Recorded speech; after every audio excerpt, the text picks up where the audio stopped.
Hello, I'm Allison Warner, host of the Plastic Surgery Practice podcast. Today I have with me Dr. Babak Azizzadeh, double board certified in facial plastic and reconstructive surgery and ortolaryngology, head and neck surgery. He is also the director of the Facial Paralysis Institute in Los Angeles and is an associate clinical professor at the David Geffen School of Medicine at UCLA. Today he's going to talk to us about facial paralysis and facial paralysis reconstruction. Dr. Azizzadeh, thank you for joining me. Thank you, Allison. So excited to be here. Great. Well, to get started, can you talk about how you got interested in specializing in facial paralysis and facial paralysis reconstruction? Yeah, so I did my medical school and training at UCLA, and my residency was in head and neck surgery. And facial paralysis was like a teeny part of our training at that time. And unfortunately, one of my wife's really close friends had a misdiagnosed brain tumor, ended up developing facial paralysis, and she basically, asked me, "Oh my God, she needs, her face fixed." And I was like, "I, I don't know anyone really that does this." And it was kind of at that time that I got really interested in learning more about it. Very few people around the world were really had any real specialization in it. And after I did my facial plastic and reconstructive surgery fellowship at Harvard, I really it was one of my passion projects. Of course, majority was like facelifts and rhinoplasty, but this became like a big passion project for me for my practice. Okay. So let's do a little bit of the basics because you did mention there that facial paralysis is not a big component of the curriculum. What is facial paralysis? What is happening? So we have 17 muscles on either side of our face that allows us to express ourselves, happiness, sadness, anger, in addition to controlling our articulation around our mouth, the way uh, we control food as well as speech around the mouth and closing of our eyes. So these muscles are controlled by the brain. And most of the time, it's really instinctual movements. We're not really thinking about it. And the way that the brain is connected to these muscles is by the facial nerve, which is essentially a biological wire, right, that connects the brain to these muscles.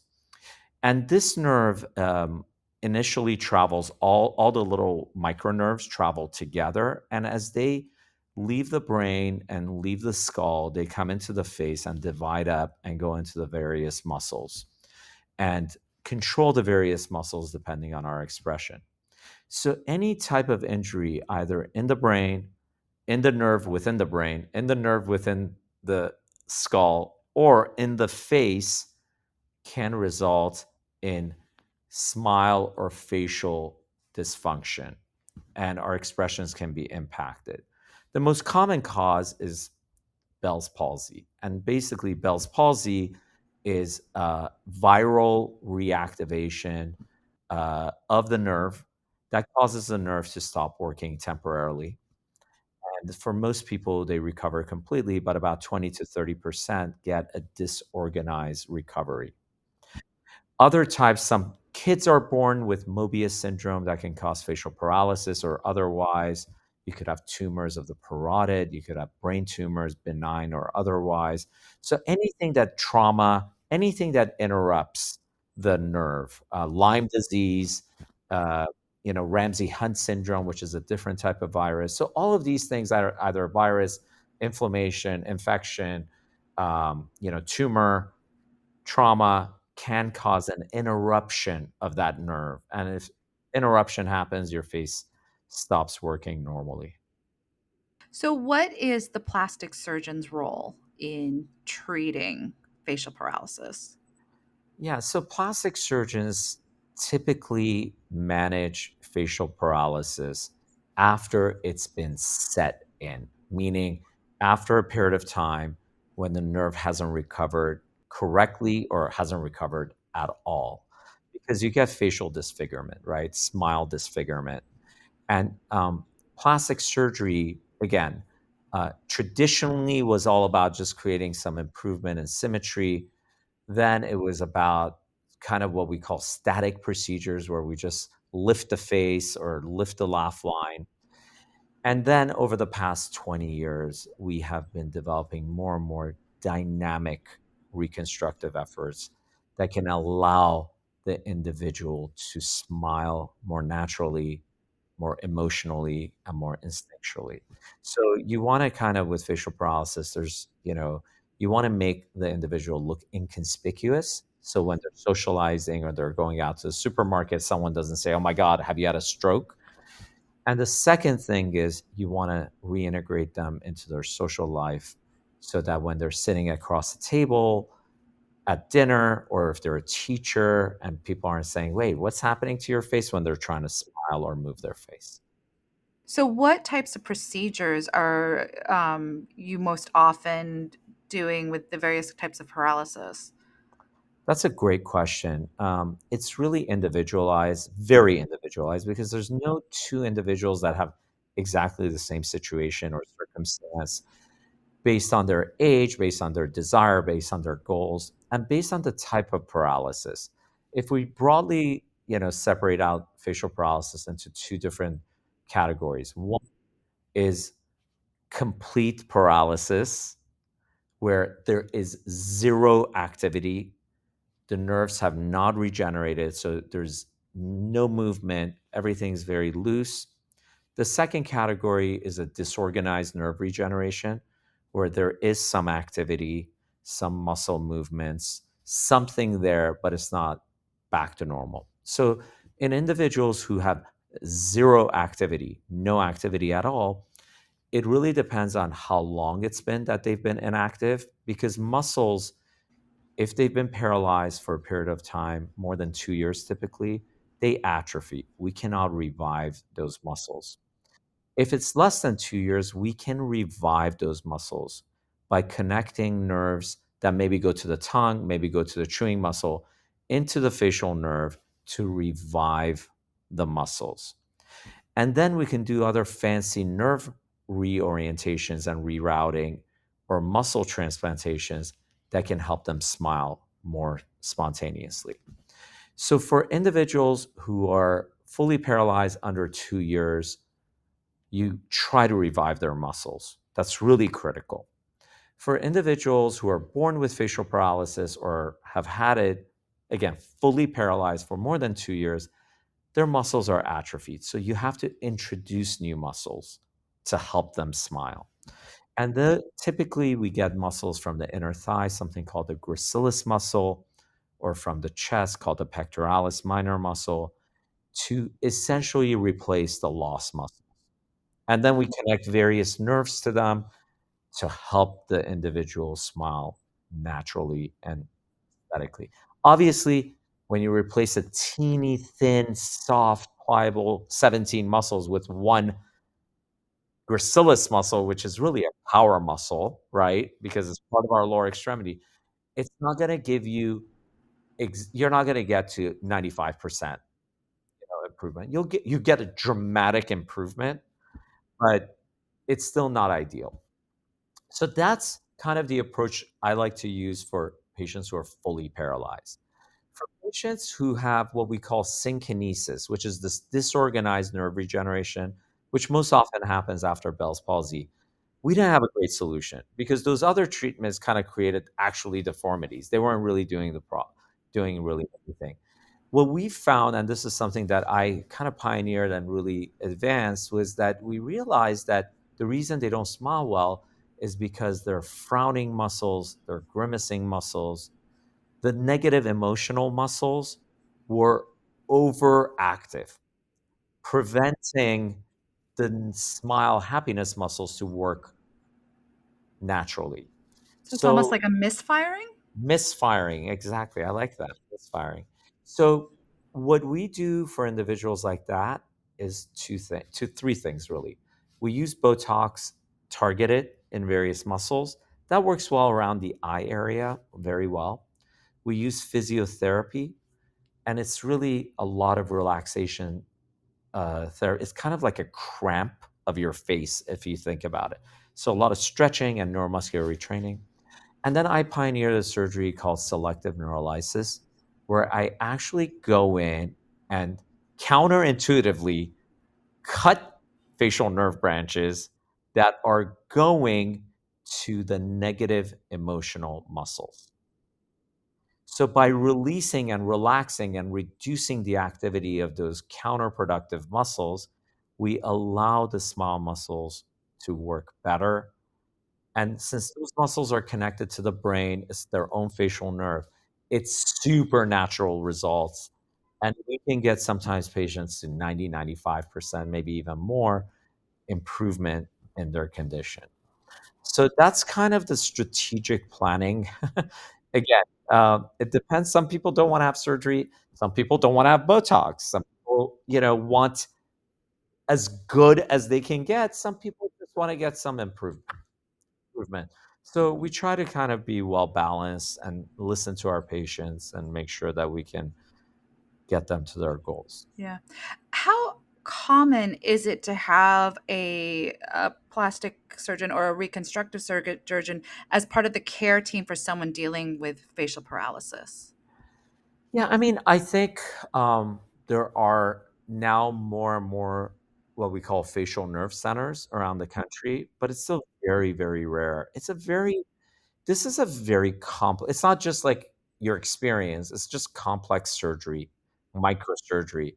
And then you need a lot of experience with it. I kind of it's like robotic surgery that, a lot of, it's like you're good, you become great only after you've done hundreds and hundreds and hundreds, and you're doing it every day. For the once in a while robotic surgeon, they just can't get that good, right? And facial nerve is like that. It's a very technically challenging and a lot of decision making. And those things typically require a lot of experience, expertise. And then there's a humanity to it, right? There's a compassionate part. And then there's an understanding of what the individual is looking for. So that's how we all kind of come together in terms of bringing the best possible care. Would you consider, because I'm imagining for a facial paralysis patient, there is a larger care team, or do you often find yourself working with other doctors, having kind of that collaborative approach? Yeah, I mean, I would say there are three critical, maybe four critical subspecialists that need to be involved. Not in every patient, but sometimes we need availability of those. I wear a lot of those hats because I've just been doing this for a long time and I kind of know the little minutia. But for the most part, you need obviously the plastic surgeon, facial plastic surgeon that understands nerve transfers, muscle transfers, I mean those things in the outside. A neurootologist, which is an ENT that specializes in the cranial nerves within the bone because that's where the nerve travels. And so sometimes there are tumors there and so forth. So once in a while we need, like I work with a house clinic. We have like an amazing neurotology team there. You need a head and neck oncologist, someone who understands parotid tumors and parotid cancers. So one of my main team members, Dr. Larian, is world's top parotid surgeon. And then you need a physiotherapist, someone who can work with the retraining, rehab, and so forth. So those are kind of the four critical. Not all the time do you need those people. Sometimes you don't, sometimes you do. Is there is facial paralysis more common in one gender than the other? No, no. I mean, we don't know exactly because a lot of people don't necessarily it goes into a database. Obviously, as a whole in plastic surgery, women seek out more care than men do. So majority of our patients are uh, female, but I don't think there's any particular one gender that has more, with the only exception being that Bell's palsy does tend to occur not very often, but is associated with pregnancy. So because obviously that has a different gender process, that tends to have more females. You mentioned a little bit there how you're using Botox. Are there other non-surgical options that are beneficial in this treatment? We use Botox, I would say, at the core of what we're trying to deal with is obviously muscle nerve dysfunction.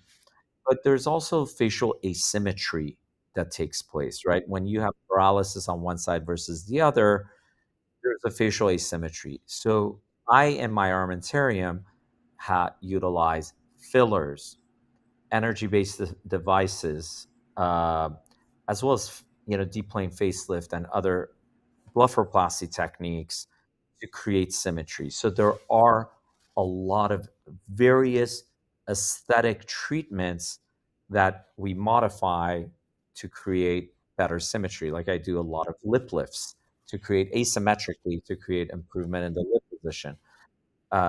So some people have like nasal obstruction. We have to do rhinoplasty. So there's a lot of different techniques that we can use to help, but those are the cornerstones. How has facial paralysis reconstruction kind of evolved over the last decade, 20 years? And is there anything promising, like any promising advancement that you're kind of keeping an eye on at this point? There's been a huge change. I think mainly I would say over the last 2 decades, we've really improved our outcomes with like gracilis muscle transfer, which is a very important tool, as we talked about, for kids and adults with full paralysis, Mobius syndrome, etc. Um, the second, I think the second big advance was the selective neurolysis. That's been really game changer because the largest population of facial paralysis were Bell's palsy and Ramsay-Hunt syndrome. We had no treatments for them, right? We were really a small percentage end up having full paralysis. So that was a huge game changer because we were able to offer treatments when before there weren't really great treatments. The next phase, I mean, in my heart of hearts, I'm hoping it's really understanding better how we can prevent synkinesis, prevent disorganized growth, improve nerve regeneration by a variety of different, stem cell approaches, uh, other therapeutic treatments for that. I have been working on a project looking at artificial muscles. That's a long way away, but that could potentially be at some point very, very important in the treatment algorithm. So there isn't any like major thing that I see at this point, but sometimes it just happens and we don't know it. What would your advice be to other facial plastic surgeons and reconstructive surgeons who are kind of interested in working more in depth on facial paralysis? Yeah, I mean, I'm obviously when it comes to technical advances, we're always evolving, right? I'm not doing the same facelift I was doing 20 years ago. I'm not doing the same rhinoplasty I was doing 20 years ago and eyelid surgery. But facial paralysis is a little bit different, and facial reanimation is a little bit different. I really believe you have to get some form of fellowship training because it's so complicated. There's so many different angles and viewpoints and techniques. It's a whole specialty on its own. So I would say for the young trainees, if you have an interest, there there are a few. There's about 4 or 5 facial plastics fellowships that have a big component or moderate component of facial reanimation them. You should look at those. And otherwise, I actually think it's a very hard field to really dive in because it's not like the nerve procedures we're doing. Those aren't procedures that a facelift surgeon does or a blepharoplasty surgeon does, or it's just a different process. So I don't want to ever discourage someone from doing it, but I do think you need really fellowship training in it. Right. So it's about, maybe having a good relationship to have someone to refer to someone to. Yeah, So, I mean, just like everything else. I mean, I don't do 95% of the plastic surgery world, right? So I refer those out. And this is, I would say that, I mean, I've always had a philosophy of do the things you love and do the things you do well. And everything else, if there's someone better and someone has more expertise, it's really unfair if there's access to them for me to do it rather than sending them to someone else. What excites you about the field? I mean, I love, it. First of all, medicine as a whole is a phenomenal field if you're not burnt out and you love what you do. Surgery, another great aspect. Plastic surgery, facial plastic surgery is in my mind, the best field. As long as you do the things you love, and as long as you're really focused in on becoming the best you can be and providing superior care. And this field, I think, combines a few things that are really, really great. Number one, it's a hands-on field, right? We're operating, we're in the surgery. We're kind of a blend of, surgery artist, electrical engineer, structural engineer, architect. So you have like all these different artistic right side of the brain, left side of the brain all working together. And that's why I love it. There's no two patients that are alike. Everybody needs something different and wants something different. So it brings a level of variety and excitement and novelty every day. Obviously, there's a lot of painful aspects of being a plastic surgeon. We don't need to get into that. That's a podcast on its own. I'm happy to come back at a separate time. But as a whole, it is a really, really fulfilling and positive field. Well, thank you so much for your time and for kind of sharing your experience and, the work you're doing. I really appreciate it. Thank you, Allison. I'm really honored to be here. Well, that's it for today's episode. Thank you for listening to the Plastic Surgery Practice Podcast. Be sure to subscribe on your favorite podcast network, whether that be Apple Podcasts, Spotify, Google Podcasts, or Amazon Music. And be sure to check out plasticsurgerypractice.com to keep up with the latest industry news. Until next time, take care.